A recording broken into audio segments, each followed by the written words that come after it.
6. 아직은 몹시 막연한 우수.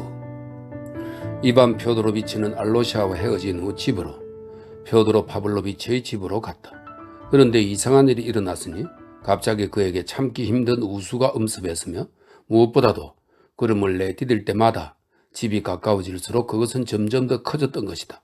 이상한 건 우수 자체가 아니라 이반 표도로비치가 어떻게 해도 그 우수의 정체가 무엇인지를 규정지을 수 없다는 점이었다. 우수를 느끼는 일은 이전에도 자주 있었으니까 이런 순간에 우수가 찾아왔다고 해서 놀랄 것은 없었는데, 그가 자신을 이리로 이끈 모든 것들과 갑자기 결별하고 내일 당장 새롭게 옆쪽으로 급회전하여 다시금 이전과 마찬가지로 완전히 혼자 새로운 완전히 미지의 길로 들어설 준비를 한 순간, 많은 희망을 품고 있으면서도 그 대상이 뭔지도 모르는 채 삶으로부터 많은 것, 너무도 많은 것을 기대하면서도 그 기대에서도 심지어 자신의 소망에서도 그 어떤 것의 정체도 규정지을 수 없는 순간이니 말이다. 사실 새로운 미지의 것을 향한 우수가 정말로 그 영혼에 도사리고 있었지만, 이 순간 그를 괴롭힌 것은 전혀 다른 것이었다. 아버지의 집에 대한 혐오감 때문은 아닐까? 그는 혼자 속으로 생각했다. 그 정도로 역겨우지 모양이군. 이 추악한 문지방을 넘는 것도 오늘로 마지막이지만 어쨌거나 역겹군. 그렇지만 아니다. 이건 아니다. 알로시아와 헤어졌기 때문, 그 녀석과 조금 전에 그런 대화를 나눴기 때문은 아닐까? 참으로 오랜 동안 세상 전체를 상대로 입을 다문 채 말을 할 가치도 없다고 생각하고 있다가 갑자기 그렇게 기나긴 장광설을 찌꺼려 대었으니까. 정말로 이것은 젊은 미숙함과 젊은 허영심에서 나온 젊은 신경질일 수 있었으니, 즉 속내를 제대로 털어놓을 수 없었던 것, 더욱이 그가 틀림없이 내심 큰 기대를 품고 있던 알로시아와 같은 존재 앞에서도 그럴 수 없었다는 것에 신경질이 났던 것이다. 물론 이런 일이 있었고, 그러니까 이 때문에 신경질이 난 것도 틀림없지만, 그럼에도 이것도 아니었다. 절대 아니었다. 구토가 날 만큼 크나큰 우수인데 내가 원하는 게 뭔지 규정지을 힘이 없군. 차라리 생각하지 않는 편이. 이반 표도로비치는 생각하지 않으려고 했지만 이것도 소용이 없었다. 무엇보다도 이 우수가 신경질나고 짜증스러웠던 것은 그것이 우연스러우면서도 완전히 외적인 어떤 모양새를 지니고 있었기 때문이었다. 이 점은 분명히 느껴졌다.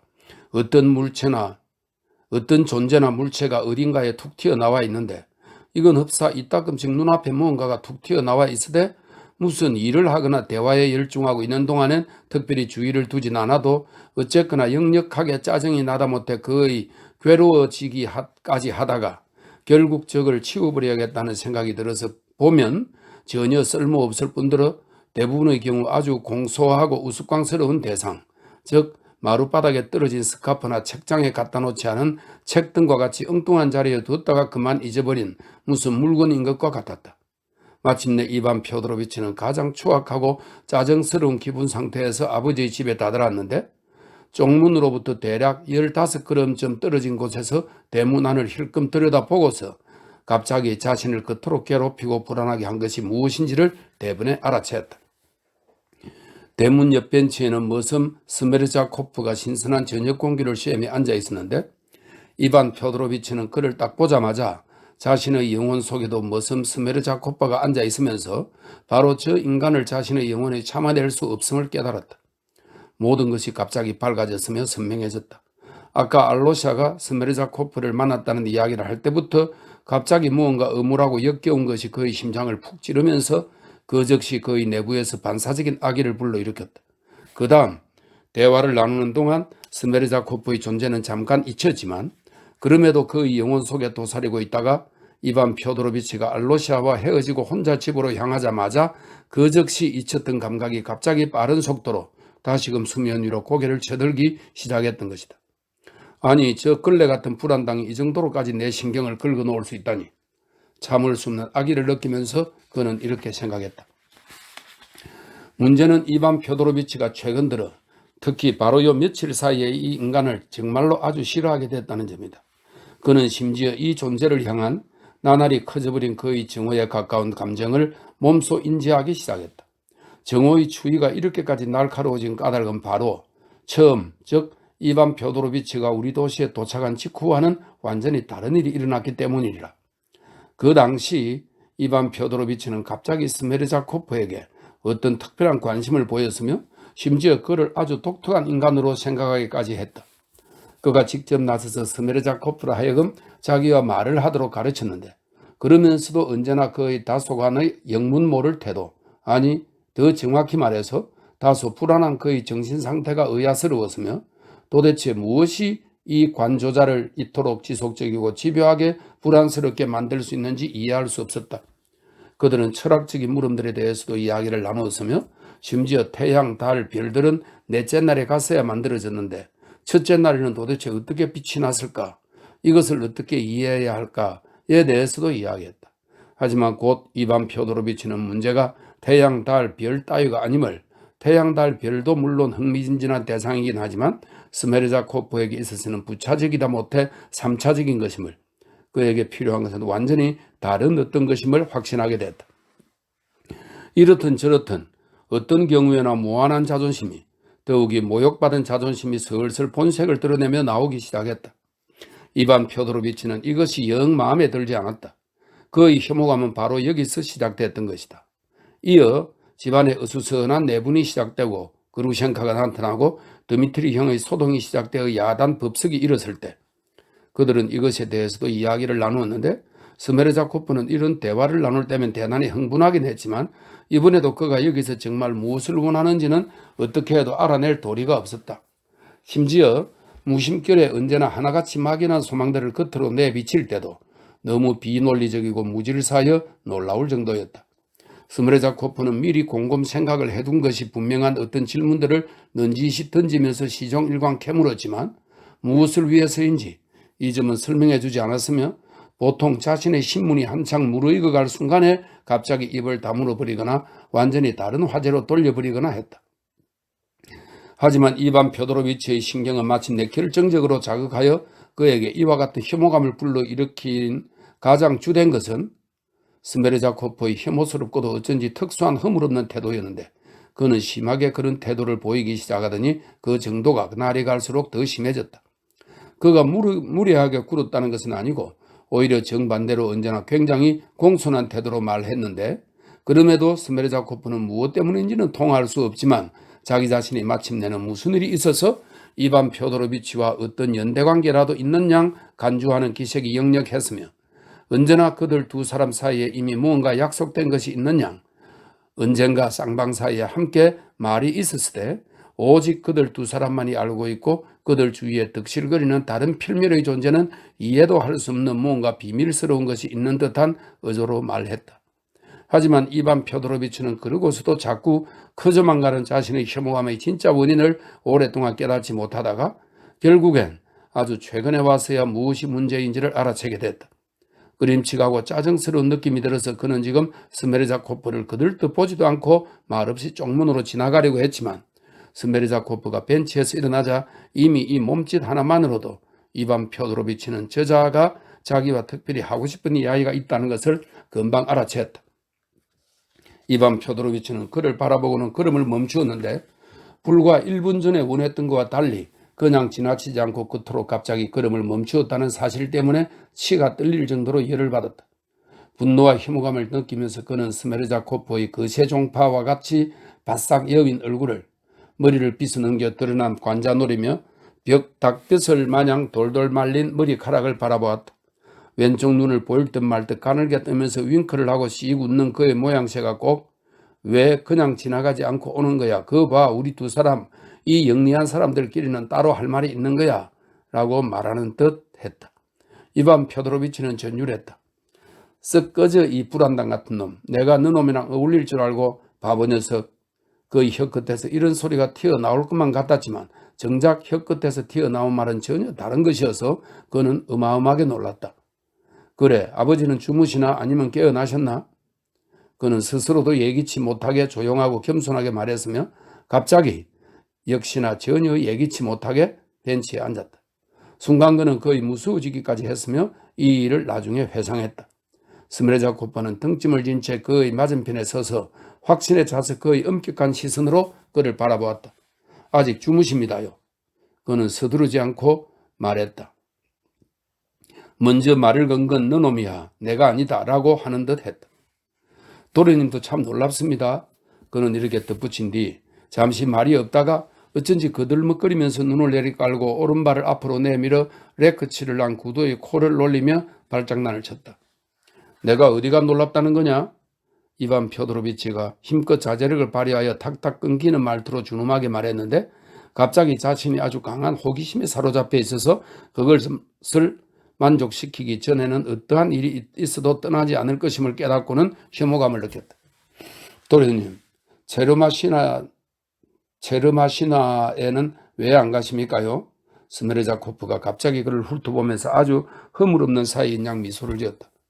영리한 사람이라면 내가 무엇 때문에 미소를 짓는지는 응당 이해해야 하지. 윙크하듯 왼쪽 눈을 가늘게 뜨는 모양새가 꼭 이렇게 말하고 있는 듯 했다. 내가 체르마시나에는 왜 간단 말이냐? 이반 표도로비치는 놀랐다.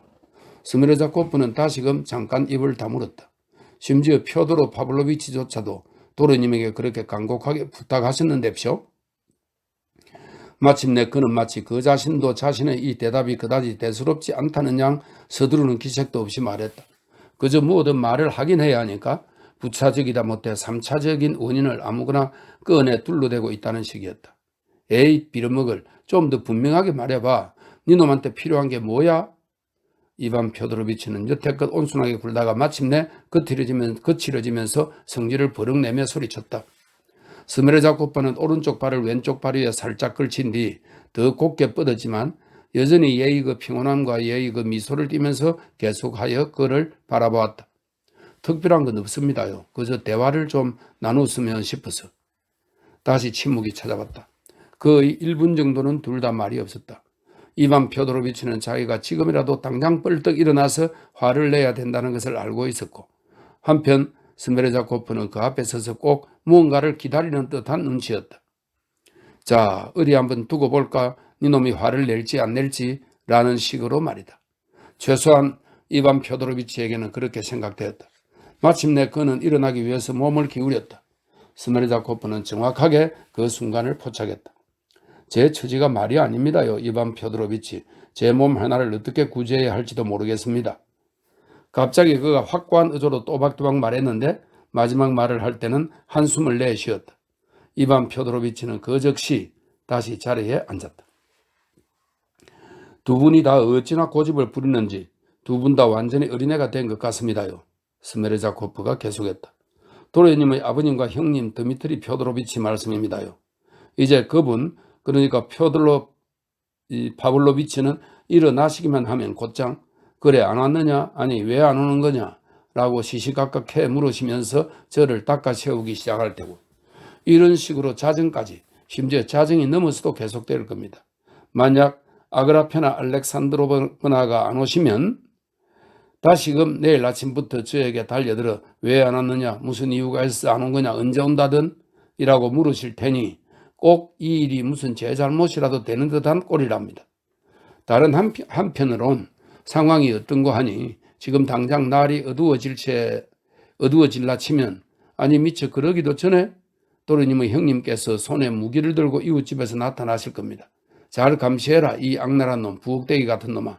그녀를 놓치고서 나한테 그녀가 왔다는 걸 알리지 않으면 제일 먼저 니놈의 숨통을 끊어놓을 테다. 밤이 새고 아침이 오면 그분도 왜 안 왔느냐 이제 곧 나타날까 라면서 표도로 파블로비치 못지않게 저를 죽도록 괴롭히기 시작할 테고 이번에도 그분이 안 오시는 것이 꼭 제 잘못이라도 되는 듯한 꼴이랍니다. 날이 갈수록 시간이 갈수록 두 분의 역정이 더 심해지는 바람에 어떨 때는 너무 무서워서 확 자살이라도 해버릴까 하는 생각이 든다니까요. 도련님, 저는 그분들에게는 희망을 걸지 않습니다요. 그럼 왜 끼이느냐? 왜 드미트리 표도로비치에게 미주알 고주알 일러 바치기 시작했더냐? 이반 표도로비치가 짜증스럽게 말했다. 어떻게 끼어들지 않을 수 있겠습니까요? 아니 내막을 정확히 알고 싶으시다면 저는 아예 끼어들지도 않았습니다요. 저는 아주 처음부터 감히 반박할 엄두도 못 내서 줄곧 입을 다물고 있었고 그분이 직접 저를 자신의 하인 리차르드는 러시아의 전래동화인 보브 코롤레비치 이야기에 나오는 거비돈 왕의 하인이라고 하네요. 리차드 노릇을 하도록 정하신 것이죠. 그때 이후로 그분이 할 줄 아는 한마디는 오직 놓쳐버리면 이 악당놈아 이놈의 숨통을 끌어놓을 테다 뿐입시오. 도련님, 내일 저는 오랜 간질 발작을 일으킬 것 같습니다. 오랜 간질 발작이라니? 굉장히 오랫동안 발작을 하는 것이죠. 몇 시간, 어쩌면 하루나 이틀 동안 계속됩니다요. 한 번은 사흘 정도나 계속되는데 그때는 다락방에서 떨어졌거든요. 발작은 좀 멎었다 싶으면 또다시 시작되는 것이죠. 그렇게 저는 꼬박 사흘 동안 정신을 차릴 수 없었습니다. 그때 표도르 파블로비치가 이곳의 의사인 게르텐 슈투베를 불러왔고 그분은 정수리에 얼음을 얹어주시고 그러고도 한 가지 처방을 더해 주셨었죠. 거의 죽을 뻔했습니다요. 하지만 간질 발작이 몇 시에 일어날지는 미리 알 수 없다고 하던데 너는 어떻게 내일 발작이 일어날 거라고 말하는 거지? 특별하고도 짜증스러운 호기심을 보이며 이반 표도로비치가 물었다. 이미 미리 알 수 없다는 건 정확합니다요. 게다가 그때 너는 다락방에서 떨어진 것이 아니냐. 다락방에는 매일 올라가니까 내일도 다락방에서 떨어질 수 있었죠. 다락방이 아니라면 지하 창구에서 떨어질 수도 있었죠. 지하 창구에도 볼 일이 있어서 매일 가니까요. 이반 표도로비치는 오랫동안 그를 바라보았다. 흩은 수작을 부리는 게 보이는군. 네 놈은 알다가도 모르겠어. 조용하지만 어쩐지 위협적으로 그가 말했다. 그러니까 내일부터 사흘 동안 간질 발작이 일어난 척 하겠다는 거냐 뭐야? 응? 스메르자코프는 땅바닥을 바라보면서 다시 오른쪽 발로 발장난을 치다가 오른쪽 발을 제자리에 놓고 그 대신 왼쪽 발을 앞으로 내민 뒤 고개를 들고는 씩 웃으면서 말했다. 만약 제가 그런 장난을 칠 수 있다면, 다시 말해서 노련한 사람으로선 그런 신용을 하는 것쯤은 아무 일도 아니니까 진짜 그렇게 할 수 있다면 설사 그렇다고 할지라도 제 목숨 하나 살리자고 이런 수단을 활용하는 것은 완전히 저의 권리입죠. 제가 병에 걸려 누워있으면 아그라페나 알렉산드로브나가 그분의 아버님을 찾아왔다고 하더라도 그때는 그분도 아픈 사람한테 왜 알리지 않았느냐라고 물으실 순 없을 테니까요. 그건 동네 부끄러운 일이죠. 에이 빌어먹을. 이반 표도로비치가 갑자기 악에 받쳐 얼굴을 일그러뜨리면서 버럭 소리를 질렀다. 왜 자꾸 너는 너의 목숨 따위에 벌벌 떨고 있는 거냐. 드미트리 형의 이런 협박들은 모두 홧김에 튀어나온 말일 뿐 더 이상 아무것도 아니야. 형은 너를 죽이지 않을 거야. 죽이더라도 내 놈 따위는 죽이지 않아. 파리 새끼처럼 죽일걸요. 누구보다도 저를 먼저요. 하지만 이것보다 더 무서운 건 다른 겁니다. 즉 그분이 아버지에게 터무니없는 일이라도 저지를 경우 제가 그분과 공범으로 몰리면 어쩔까 싶은 것입니다. 네가 왜 공범으로 몰린다는 거냐? 제가 왜 공범으로 몰릴 수 있느냐 하면 그분에게 바로 그 신호들을 극히 비밀리에 알려준 것이 저니까요. 신호라니? 누구에게 알려줬다는 거냐? 이 빌어먹을 놈 더 분명하게 말하지 못해? 죄다 고백해야겠군요. 스메르자코프가 잘난 척하는 양 태연하게 굴면서 말을 질질 끌었다. 저와 표도로 파블로비치 사이에는 비밀이 한 가지 있습니다. 그분은 도련님도 아시다시피 벌써 며칠째 밤이 되면 심지어 저녁만 돼도 곧장 안쪽에서 문을 잠그고 계십니다요. 하긴 최근 들어 도련님은 매번 일찌감치 위층의 도련님 방으로 올라가시고 어제는 아예 아무데도 안 나가셨으니까 어쩌면 그분이 지금 밤마다 열심히 문을 걸어 잠그시는지 모르실 겁니다요. 그레고리 바실레비치가 직접 온다고 해도 목소리를 듣고 확신이 생긴 뒤에야 문을 열어줄걸요. 하지만 그레고리 바실리에비치는 올 일이 없는 것이 이제 그분의 방에서 시중을 드는 것은 저 혼자뿐이거든요. 아그라페나 알렉산드로브나와의 저 계략이 시작된 바로 그 순간부터 그분이 직접 이렇게 정했기 때문이고 그래도 이제 밤이 되면 저는 그분의 지시대로 물러나서 곁에서 지내는데 그래봤자 자정까지는 잠도 못 자고 불침번 노릇을 하느라 일어나서 뜰을 한 바퀴 돌며 아그라페나 알렉산드로브나가 언제 오나 기다리는 것인데 그분은 벌써 며칠째 꼭 정신이 나간 사람처럼 그녀를 기다리고 있거든요. 그분의 생각은 이렇습니다요. 그 여자는 그놈, 즉 드미트리 표도로비치가 무서워서 밤늦은 시각에 뒷길로 나를 찾아올 것이다. 그러니 너는 자정까지, 아니 시간이 더 늦더라도 그 여자가 오는지 망을 살피라. 만약 그 여자가 오면 냉큼 달려와 문을 두드리거나 아니면 정문 쪽으로 난 창문을 한 손으로 두드리되 처음 2번은 조용하게, 그러니까 1번, 2번, 그 다음엔 이제 3번을 두드리되 좀 더 급하게 톡톡톡 두드리라. 자, 그러면 나는 그 여자가 왔다는 걸 알아채고서 너한테 살그머니 문을 열어주마. 이런 식입시오. 뭔가 이례적인 일이 일어난 경우에 대비하여 다른 신호도 알려주셨습니다. 처음 두 분은 급하게 툭툭, 그 다음에는 한 템포 기다린 뒤 훨씬 더 세게 두드리는 것이죠. 그러면 그분은 무언가 급작스러운 일이 일어났기 때문에 제가 꼭 그분을 배워야 된다는 걸 알아채고서 역시나 저에게 문을 열어줄 것이고 저는 들어가서 아뢰는 겁니다. 이 모든 것이 아그라페나 알렉산드로브나가 직접 오시지 못하고 무슨 소식을 보내올 경우를 대비하는 겁니다. 이것 말고도 드미트리 펴도로비치가 올 수도 있으니 큰 도련님에 대해서 그분이 가까이 와 있다는 걸 알려야 되죠. 그분은 드미트리 펴도로비치를 아주 무서워하기 때문에 심지어 아그라페나 알렉산드로브나가 이미 와서 그분들이 함께 문을 걸어 잠그고 있다고 하더라도 드미트리 펴도로비치가 그 시간에 어디든 가까운 곳에 나타난다면 그 즉시 저는 문을 3번 두드림으로써 그분에게 이 사실을 반드시 알려야 하는데 5번 두드리는 첫 신호는 아그라페나 알렉산드로브나가 오셨습니다라는 뜻이고 3번 두드리는 두 번째 신호는 아주 급한 일입니다라는 뜻이 되는 겁니다.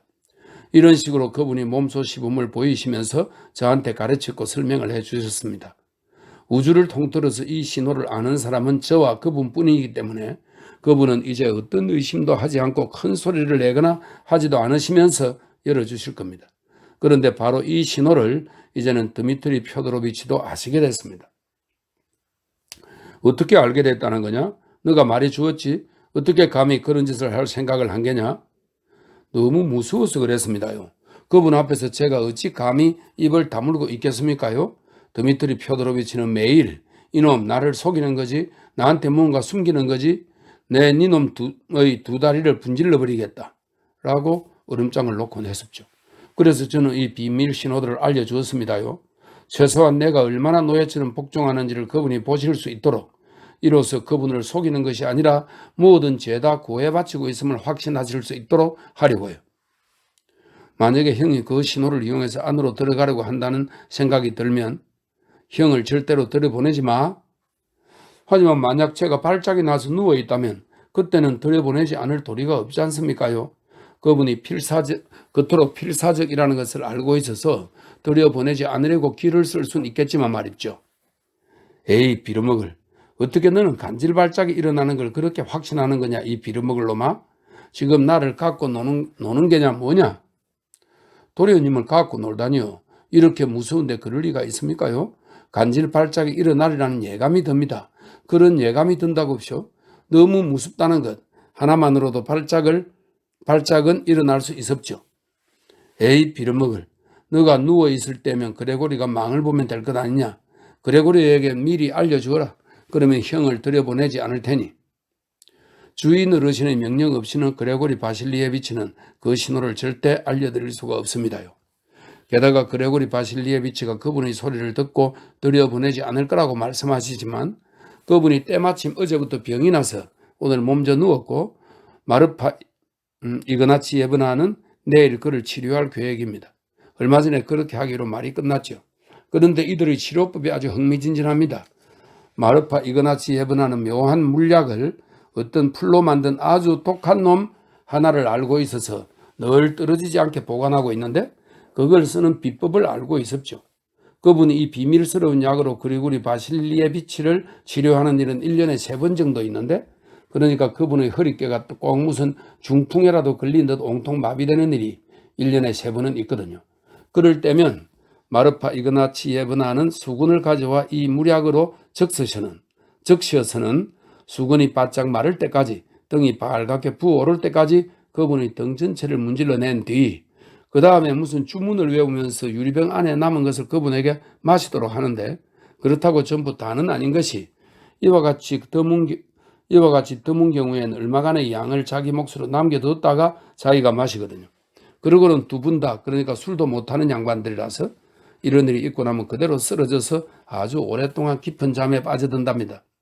그레고리 바실리에비치는 이렇게 하고 나서 잠에서 깨면 거의 언제나 씻은 듯 나아졌지만 마르파 이그나치예브나는 그러고 나면 언제나 머리가 아프답니다요. 이렇다 보니 내일 마르파 이그나치예브나가 자신의 계획을 실행에 옮긴다면 그분이 드미트리 펴도로비치의 소리를 들을 수도 없거니와 들여보내고 말고 할 것도 없는 것이죠. 주무시고 계실 테니까요. 아니 무슨 헛소리를 늘어놓는 게냐. 이 모든 것이 일부러 작당이라도 한 듯 그렇게 일시에 맞아 떨어질 것이라는 소리가 아니냐. 니놈한테는 간질 발작이 일어나고 저 두 사람들은 인사불성 상태라니. 이반 표도로비치가 소리쳤다. 모든 것이 맞아 떨어지도록 니놈이 수작을 부릴 작정인 게지. 이런 말을 불쑥 내뱉으면서 그는 위협적으로 양미간을 찌푸렸다. 수작을 부리다니요. 어떻게 해요? 그럴 수가. 제가 무엇을 위해서요? 이 모든 것이 드미트리 표도로비치 한 분, 그분의 생각 하나에 달려 있는데쇼. 그분이 무언가를 저지르고 싶다면 그렇게 저지르는 것이고 아니면 아닌 것이지. 제가 일부러 그분을 데려다가 아버님 방에다 떠밀어 넣을 리야 있겠습니까? 아니, 형이 무엇하러 아버지의 방에를 들어간단 말이냐? 게다가 만약 너희 말대로 아그라페나 알렉산드로보나가 절대 오지 않을 거라면 무엇하러 몰래 그런 짓을 한단 말이냐? 이반 표도로비치는 너무 열에 받쳐 하얗게 질린 채로 말을 계속했다. 너도 계속 그렇게 말하고 게다가 나도 거기 사는 동안 줄곧 영감 혼자 공상에 빠져 있을 뿐 이 잡년이 아버지를 찾아오지 않을 거라고 확신하고 있었어. 만약 이 여자가 오는 일이 없다면 드미트리가 무엇하여 영감방에 몰래 기어 들어간단 말인가? 냉큼 말해봐. 난 이놈의 생각을 알고 싶은 거다. 무엇하러 오실지는 도련님이 더 알고 계실 텐데 제 생각이 무슨 소용이 있습니까?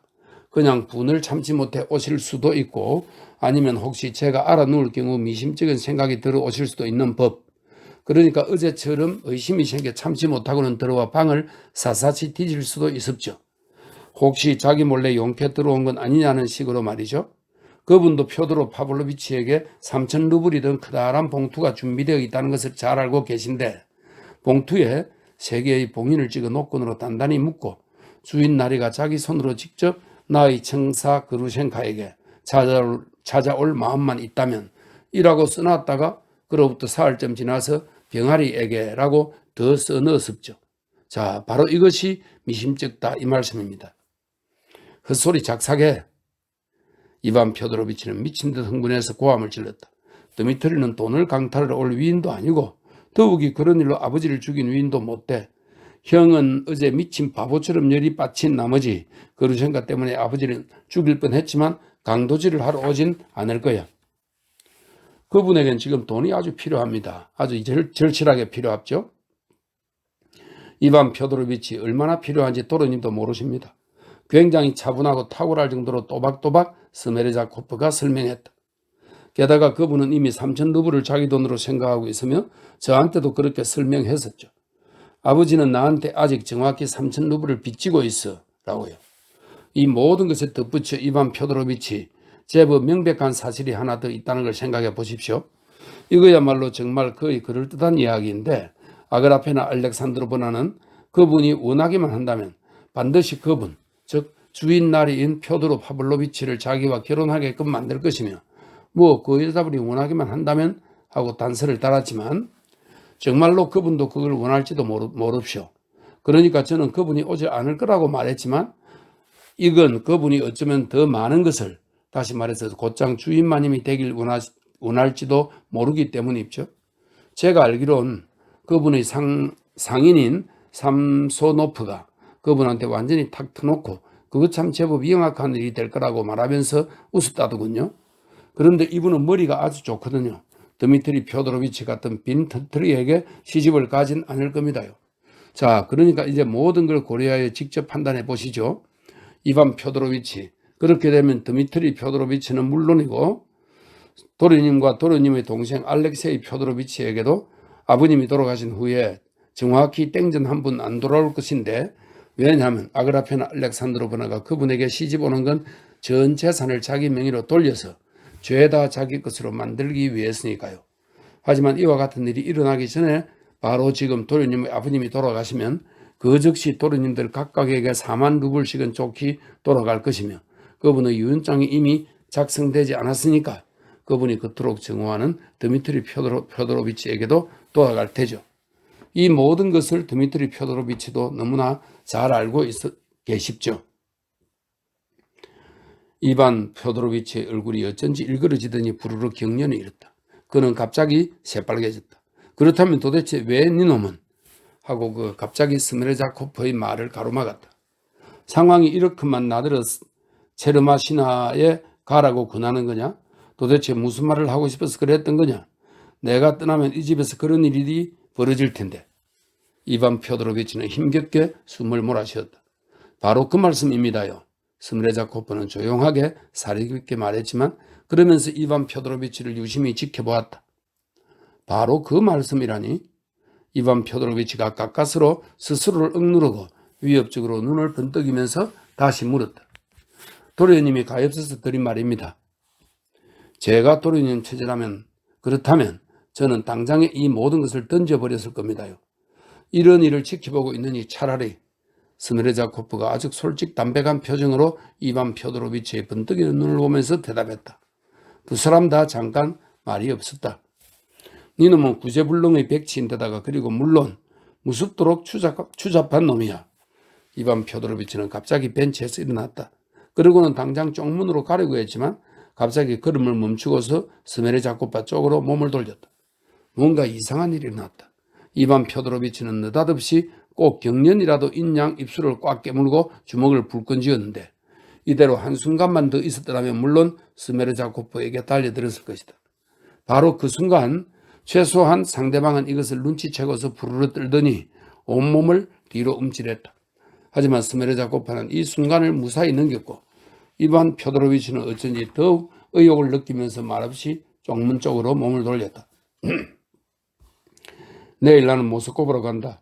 이놈이 알고 싶다면 말이야. 그것도 내일 아침 일찍. 이게 전부야. 갑자기 그는 악에 받쳐서 큰 소리로 또박또박 말했는데 그러고 나서도 이후엔 자기가 그때 무엇 때문에 스메르자코프에게 이런 말을 해야 했는지 스스로도 놀라워했다. 그게 가장 좋은 방법이죠. 상대방은 꼭 이것을 기다렸다는 양 말을 받았다. 다만 여기서 모스크바에 있는 도련님한테 전보를 쳐서 오시라고 할 수는 있겠지요. 행여 무슨 일이 생긴다면 말이죠. 이반 표도로비치는 다시 걸음을 멈추곤 다시 스메르자코프 쪽으로 몸을 휙 돌렸다. 하지만 상대방에게도 꼭 무슨 일이 일어날 것 같았다. 그의 허물없고 버르장머리 없는 태도는 죄다 순식간에 온데간데 없이 사라져버렸다. 대신 그의 얼굴에는 온통 굉장한 주의력과 기대감이 드리워졌는데 그건 이미 아침을 떠는 소심하고 비굴한 성질의 것이었다. 뭐 더 말해줄 건 없나? 뭐 덧붙일 말씀이라도? 이반 표도로비치를 쏘아지라 바라보는 그의 주의 깊은 시선 속에는 이런 말이 들어있는 듯 했다. 그럼 내가 체르마 신하에 가 있으면 못 부를 이유가 또 어디 있나? 행여 무슨 일로 가신다면? 무엇 때문에 끔찍할 정도로 언성을 높이면서 갑자기 이반 표도로비치가 고함을 질렀다. 체르마 신하에 계셔도 마찬가지로 오시라고 할 수 있었죠. 스메르자코프는 꼭 이성을 잃은 양 이렇게 속삭이듯 웅얼거렸지만 여전히 아주 주의 깊게 이반 표도로비치의 눈을 똑바로 바라보았다. 그저 모스크바가 좀 멀고 체르마 신하가 좀 더 가까울 뿐인데 이놈이 그렇게 체르마 신하 타령을 하는 걸 보면 여비가 아까운 게냐 아니면 한 바퀴 빙 둘러가야 되는 내가 안쓰러운 게냐. 바로 그 말씀입니다요. 이미 탁탁 끊기는 목소리로 스메르자코프가 이렇게 웅얼거렸는데 그러면서 음흉한 미소를 머금고 다시금 즉시에 후다닥 몸을 뒤로 뺄 준비를 하는 것이었다. 하지만 이반 표도로비치는 갑자기 웃음을 터뜨림으로써 스메르자코프를 깜짝 놀라게 해주었고 그렇게 계속 웃으면서 급히 쪽문 안으로 들어가 버렸다. 누가 그의 얼굴을 봤다면 아마 그가 즐거워서 웃는 것이 절대 아니라고 단정지었을 것이다. 더욱이 그 자신도 그때 그 순간 자신에게 무슨 일이 일어났는지를 결코 설명하지 못했을 것이다. 그의 몸짓도 걸음걸이도 흡사 꼭 경련이라도 일어난 사람 같았다. 7. 영리한 사람과는 얘기를 나누는 것도 흥미롭다. 더욱이 말을 하는 태도도 그못지 않았다. 홀 안으로 들어서기가 무섭게 표도르 파블로비치와 마주치자 그는 갑자기 두 손을 내저으면서 아버지에게 위층의 내 방으로 가는 길입니다. 아버지한테 가는 게 아니라고요. 안녕히 계세요. 라고 소리친 뒤 심지어 아버지를 보려고도 하지 않고 그냥 지나쳐버렸다. 이 순간 그에게 영감이 너무도 정오스러웠을 수는 있지만 그렇다고 해서 이렇게까지 거리낌 없이 적개심을 드러내는 것은 표도르 파블로비치로서는 뜻밖의 일이었다. 한편 영감은 곧장 그에게 어서 빨리 알려주고 싶은 것이 있어서 이 일 때문에 일부러 그를 맞으려 홀로 나온 듯한 눈치였다. 이런 판에 참 대단히 상냥한 소리를 듣자 말없이 걸음을 멈추고 다락방으로 난 계단을 올라가는 아들이 눈앞에서 사라질 때까지 비아냥거리는 표정으로 계속 지켜보고 있었다. 저 녀석이 왜 저러느냐? 이반 표도로비치의 뒤를 따라 들어온 스메르자코프에게 그가 빨리 물었다. 화나는 일이 있으신 모양이지만 누가 저분의 속을 헤아리겠습니까? 그는 은근슬쩍 회피하면서 중얼거렸다. 망할 자식 같으니. 그래, 어디 실컷 화를 내보라지. 사모발이를 내오고 이놈도 어서 빨리 썩 꺼져버려. 냉큼 무슨 새 소식은 없느냐? 그러고서 스메르자코프는 지금 이반 표도로비치에게 불평을 늘어놓았던 바로 그 질문 공세가, 다시 말해 영감이 목이 빠지라 와주길 기다리고 있는 여자에 관한 질문 공세가 시작되었으니 우리는 이 질문을 여기서는 생략하기로 한다. 반시간 뒤 문단속은 끝났고 정신이 나간 영감은 이제 곧 5번의 약속된 노크 소리가 들릴 것이라고 가슴이 콩콩 뛰도록 기대하면서 혼자서 방을 이리저리 왔다 갔다 했고 간간히 어두운 창문을 들여다보았지만 칠흑 같은 밤 말고 아무것도 보이지 않았다. 이미 매우 늦은 시각이었지만 이반 표도로비치는 여전히 자지 않고 생각에 잠겨 있었다. 이날 밤 그는 늦게 2시쯤 잠자리에 들었다. 하지만 우리는 그의 생각의 흐름을 전부 옮기지는 않을 것인데 사실 지금은 이 영혼의 속을 파고들 때가 아니다. 이 영혼을 위해서는 앞으로 자기 차례가 올 것이다. 게다가 그 생각들을 전달하려고 시도한다고 해도 이건 아주 지난한 일이 될 것인데, 왜냐하면 이건 생각이 아니라 무언가 아주 애매모호한 것, 무엇보다도 지나친 흥분에 휩싸인 무언가였기 때문이다. 그 스스로도 자신의 모든 실마리들을 잃어버렸음을 느끼고 있었다. 그를 괴롭힌 것은 또한 이상하고도 거의 완전히 예기치 못한 다양한 욕망들이었는데, 예를 들면 이런 것이다. 이미 자정이 지난 뒤에 그는 갑자기 아래로 내려가 문을 열고 곁채로 가서는 스메르자코파를 죽도록 패주고 싶은 마음이 굴뚝 같아 참을 수 없을 지경이었지만 만약 무엇 때문이냐고 묻는다면 오직 이 머슴이 이 세상을 다 뒤져도 찾을 수 없을 만큼 가혹하게 그를 모욕한 놈인 양 정오스러워졌다는 것 말고는 결탄코 단 한 가지 이유도 정확하게 될 수 없었을 것이다. 다른 한편으론 이날 밤 몇 번씩이나 무어라 설명할 게 없는 굴욕적인 소심함이 그의 영혼을 휘어감았고 그는 이렇게 느끼고 있었다. 그 때문에 갑자기 육체의 힘마저도 소진한 듯 했다. 머리가 아파서 현기증이 났다. 무언가 정오스러운 것이 꼭 누군가에게 복수할 채비라도 하는 양 그의 마음을 미어 터지게 했다. 아까 알로샤와 나눈 대화가 떠오르자 알로샤마저도 미웠고 몹시 자주 자기 자신도 미웠다. 가첼리나 이바노브나의 대해서라면 숫제 생각하는 것 자체를 거의 잊어버렸는데 나중에 가서는 이 점이 많이 놀라웠다.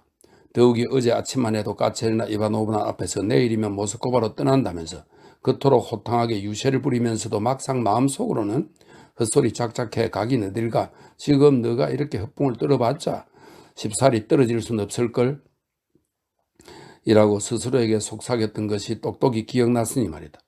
오랜 세월이 지난 후 이반 표도로비치가 이날 밤을 기억할 때면 특별한 혐오감이 이는 추억이 하나 있었는데 다름 아니라 갑자기 소파에서 일어나 꼭 누군가가 몰래 엿보지는 않을까 몹시 두려운 듯 조용히 문을 열고 계단으로 나가 아래쪽, 그러니까 아래층의 방들을 향해 귀를 쫑긋 세우고 거기 밑에서 표도로 파블로비치가 사부작거리며 왔다 갔다 하는 소리를 들었던 것이니 그렇게 꽤 오랫동안 거의 5분이나 어떤 이상한 호기심에 사로잡혀 벌렁거리는 가슴을 안고 숨을 죽인 채 귀를 기울였지만 무엇을 위해서 이런 짓을 하고 있는지, 무엇 때문에 귀를 기울이고 있는지는 물론 그 자신도 알지 못했다.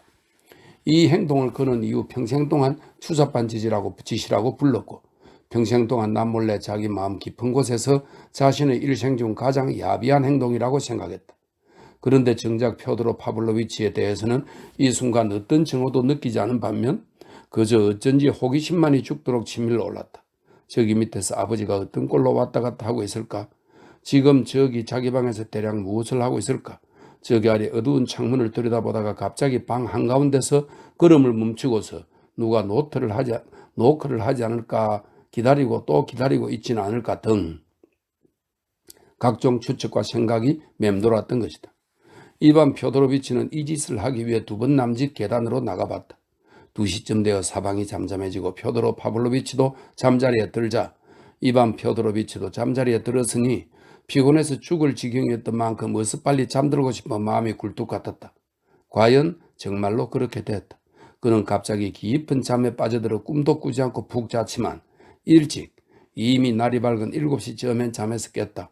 두 눈을 뜨자 깜짝 놀랍게도 갑자기 어떤 비상한 에너지가 넘쳐나는 것이 느껴졌고 그는 잽싸게 일어난 뒤 잽싸게 옷을 입고 그 다음엔 트렁크를 끌고 와서 조금도 꾸물대지 않고 서둘러 짐을 챙기기 시작했다.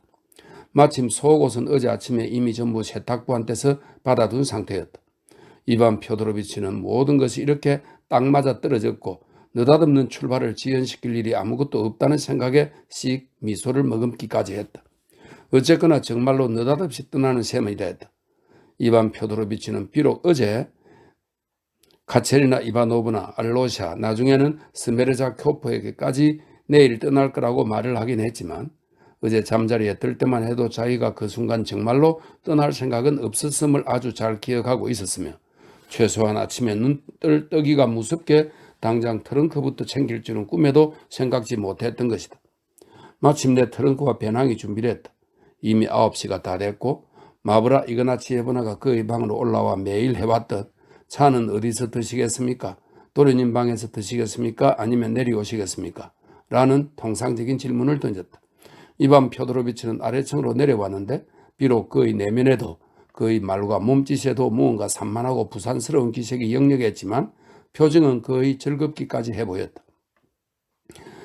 아버지에게 다정스럽게 인사를 하고 특별히 안부도 상세하게 여쭤보았지만 정작 아버지의 대답은 채다 듣지도 않고 1시간 뒤에 모스크바로 아주 떠날 테니까 말을 불러주었으면 좋겠다고 딱 잘라 말했다.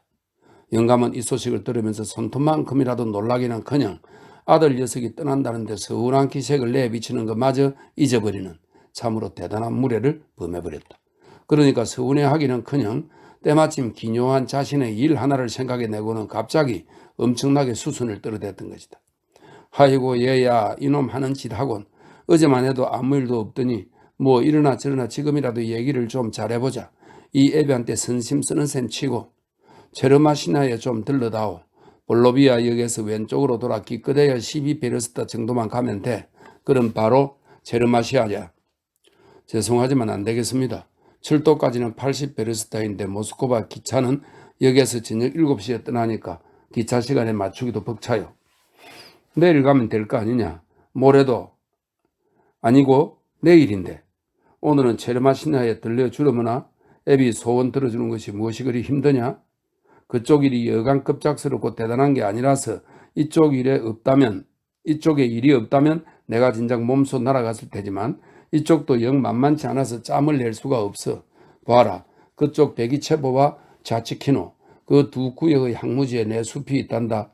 마슬로프 집안 사람들 그러니까 상인 일을 하는 영감과 아들 녀석이 벌채권으로 겨우 8천을 내놓겠다지만 불과 작년만 해도 12,000에 사겠다는 작자가 있었는데 일이 털어버렸지 뭐냐.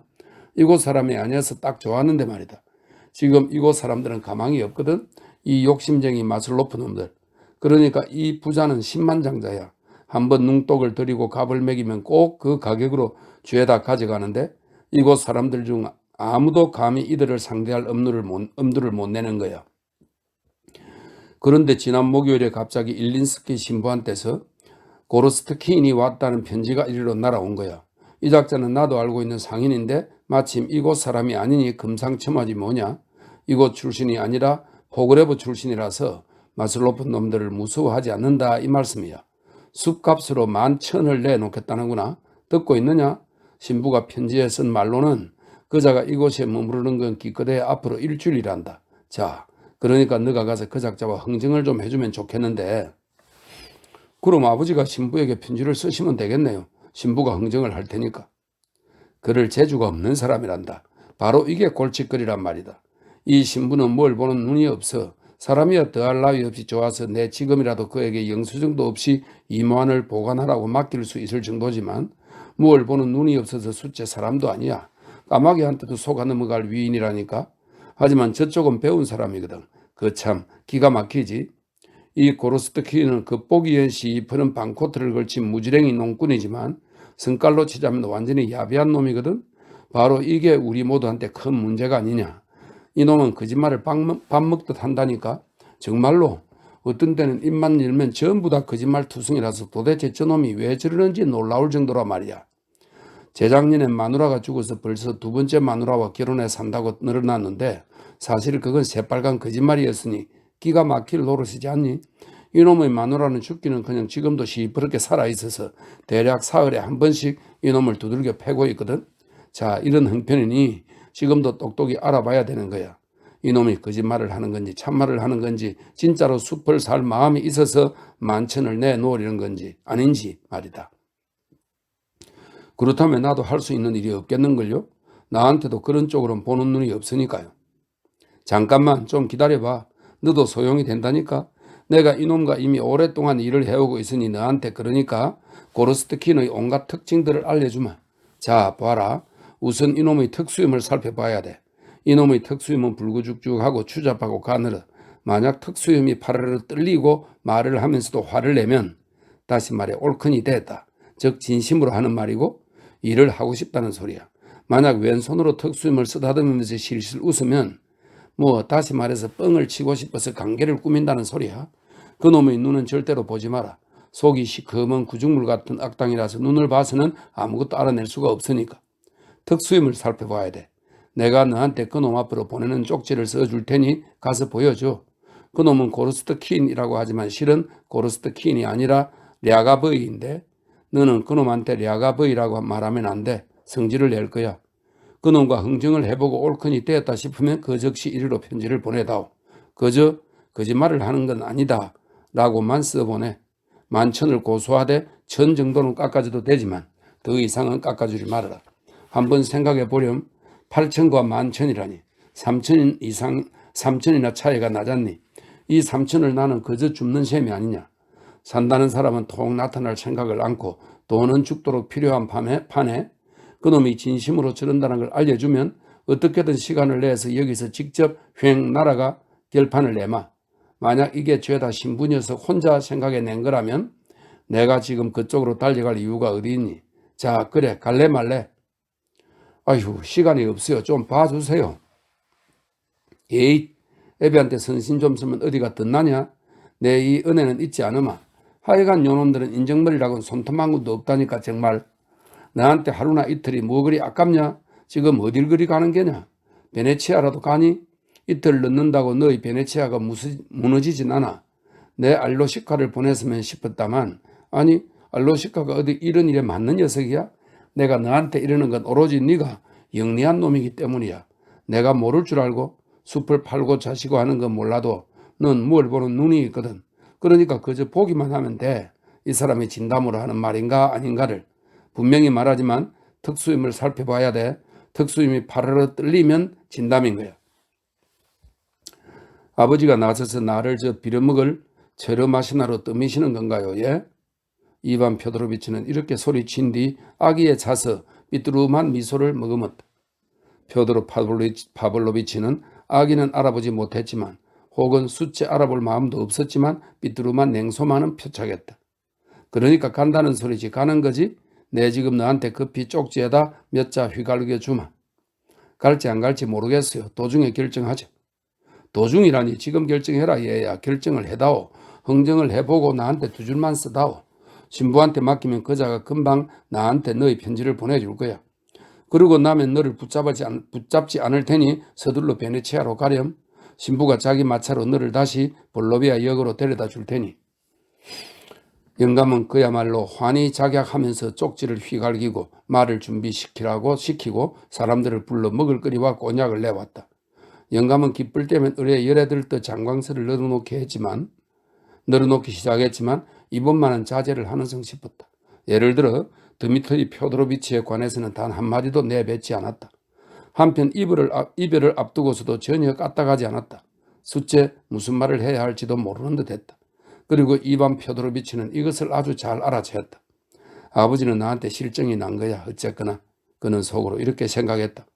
그저 이미 현관으로 나와 아들을 배웅하는 차에 영감은 다소 수순을 떨며 키스를 하려고 쭈뼛쭈뼛 다가섰다.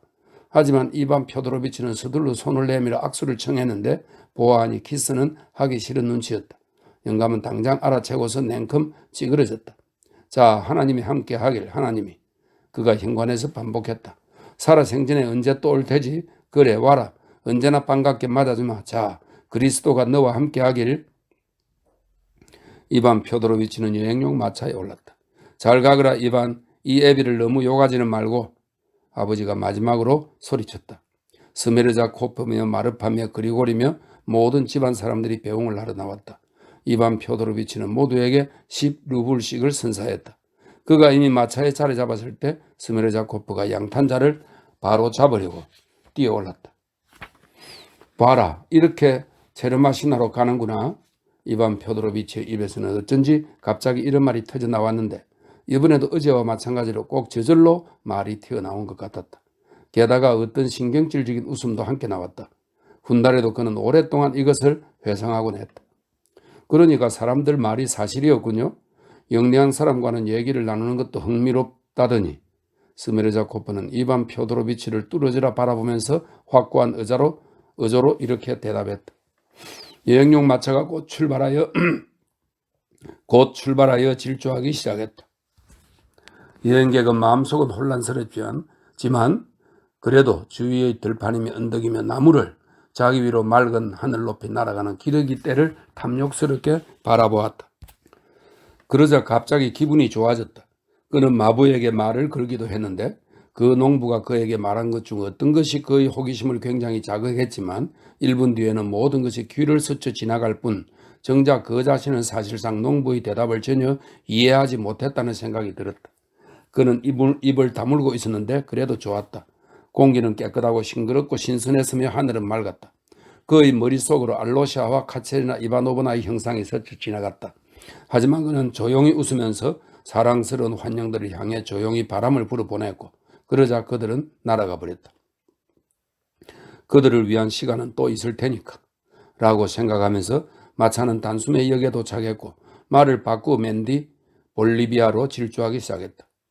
영리한 사람과 얘기를 나누는 것이 왜 흥미롭다는 거야? 그놈은 무슨 말을 하려고 했던 걸까?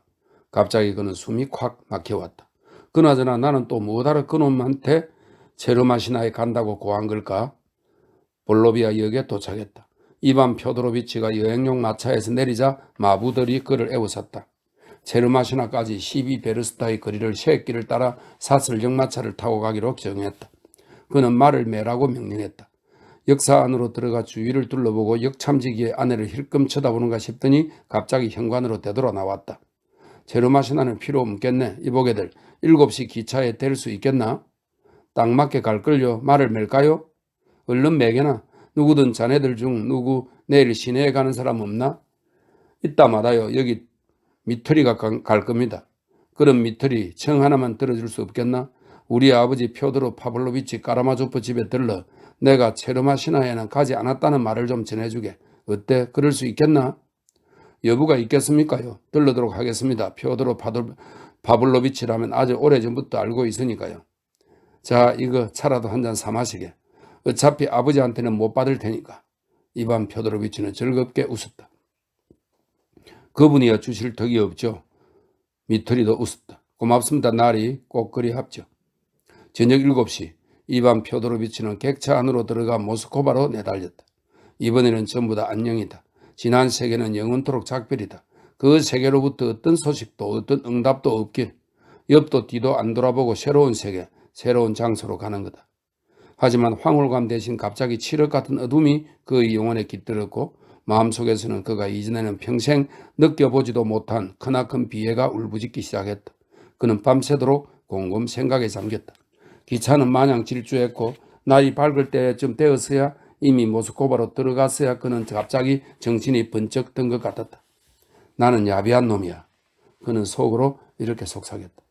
한편 포드로 파블로비치는 아들을 보내놓고서 아주 흡족한 상태였다. 꼬박 2시간을 그는 그의 행복감에 젖어 홀짝홀짝 꼬냑을 마셨다. 하지만 갑자기 집안의 모든 사람들에게 아주 짜증나고 아주 불쾌한 사건이 하나 터져서 표드로 파블로비치의 기분을 순식간에 엉망진창으로 망쳐버렸다. 다름 아니라 스메르자코프가 무엇 때문인지 지하 창고에 갔다가 위쪽 층계에서 아래로 굴러떨어진 것이었다. 그나마 다행인 것은 그 시각에 마르파 이그나치예브나가 마당에 있다가 즉시에 그 소리를 들었다는 점이었다. 떨어지는 것은 보지 못했지만 대신 비명소리를, 특별하고 이상하지만 그녀로서는 이미 오래전부터 익숙해진 비명소리를 들었던 것인데 바로 발작이 시작될 때의 간질병 환자의 비명소리였다. 그가 계단을 따라 아래쪽으로 내려가던 순간에 발작이 일어났고 그리하여 물론 그 즉시 의식불명이 되어 아래로 굴러떨어진 것인지 아니면 반대로 이미 굴러떨어져 경련이 일어난 나머지 원래 간질병자로 유명한 스메르자코프에게 발작이 일어난 것인지 이것을 가려낼 도리는 없었지만 발견 당시 그는 이미 지하 창고의 바닥에서 입에 거품을 문 채 온몸을 부르르 떨고 빌빌 꼬면서 몸부림치고 있었다. 처음에는 다들 필경 팔이든 다리든 무엇가 하나 부러지고 타박상을 입었을 거라고 생각했지만 마르파 이그나치예브나의 표현대로 그래도 주님의 보살핌이 있었던 것이다. 즉 그런 일은 전혀 없었으며 다만 그를 지하 창고에서 끌어내어 하나님의 세상으로 옮기는 것이 힘들었을 뿐이다. 그래도 이웃 사람들한테 도움을 청하여 어떻게 일은 무사히 처리되었다. 이 모든 의식이 거행되는 자리에 퓨어돌 파블로비치도 나와 있었고 몸소 이를 거들기까지 했는데 이루 말할 수 없이 깜짝 놀라서 어안이 벙벙해진 듯 했다. 그나저나 환자는 좀채 의식을 차리지 못했다. 발작은 잠깐 멈추는가 싶으면 그 다음에 또 재발하곤 했으므로 그가 다락방에서 역시나 무심결에 굴러 떨어졌던 작년과 똑같은 일이 일어나리라고 다들 결론지었다. 그때 그의 정수리에 얼음을 얹어주었던 일을 기억해 냈다. 지하 창고에 얼음이 좀 있어서 마르파 이그나치예브나가 그 일을 도맡았고 퓨어돌 파블로비치는 저녁 무렵에 의사 게르첸 슈투베를 부르러 사람을 보냈으며 의사는 즉각 도착했다.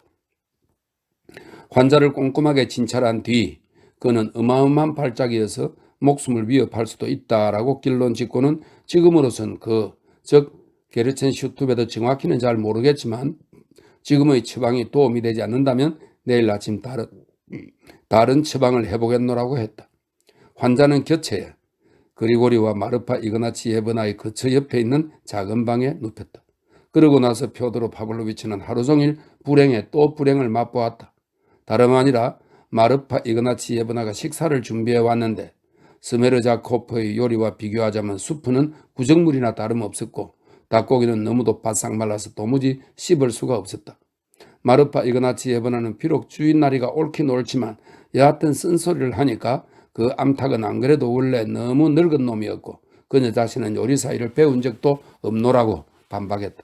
저녁 무렵에는 다른 근심거리가 생겼다. 퓨어돌 파블로비치에게 사흘째 앓고 있던 그리고리가 때마침 그의 몸져 누웠으며 허리가 마비됐다는 보고가 들어온 것이다. 퓨어돌 파블로비치는 가능한 한 일찍 차 마시는 일을 끝내고 혼자 집안에 틀어박혔다. 그는 무섭고도 불안한 기대감에 차 있었다. 실은 때마침 오늘 밤에는 꼭 거루셴카가 오리라. 이번엔 거의 틀림없다면서 기다리고 있었다. 최소한 아침 일찍부터 스메르자코프에게서 그분이 꼭 오시겠다고 약속하셨습니다. 라는 그의 확정에 가까운 말을 받아두었던 것이다. 심장이 그칠 줄 모르고 불안스럽게 고동치는 가운데 영감은 자신의 텅 빈 방들을 이리저리 오가면서 귀를 기울였다. 어디선가 드미트리 퓨어도로비치가 그녀가 올까 망을 보고 있을 수도 있으니까 귀를 바싹 곤두세워야 했다. 그녀가 창문을 두드리자마자 관로 속에 스메르자코프는 어디서 어디로 두드려야 할지를 그녀에게 전했노라고 벌써 사흘 전에 퓨어돌 파블로비치를 확신시켰다. 이렇게 되어 있네요. 그녀가 창문을 두드리자마자 가능한 한 빨리 문을 열어야 하고 무엇에 소스라치게 놀라서 얼토당토 않게 후다닥 달아나 버릴 수도 있으니까 절대 단 1초도 그녀를 괜히 현관에 세워둬서는 안 된다. 퓨어돌 파블로비치는 내심 부산스럽기 짝이 없었지만 그의 마음이 이보다 더 달콤한 희망에 젖어 있었던 적은 결코 없었다. 이번에는 기필코 그녀가 오리라고 그의 확신에 차서 말할 수 있었으니 말이다.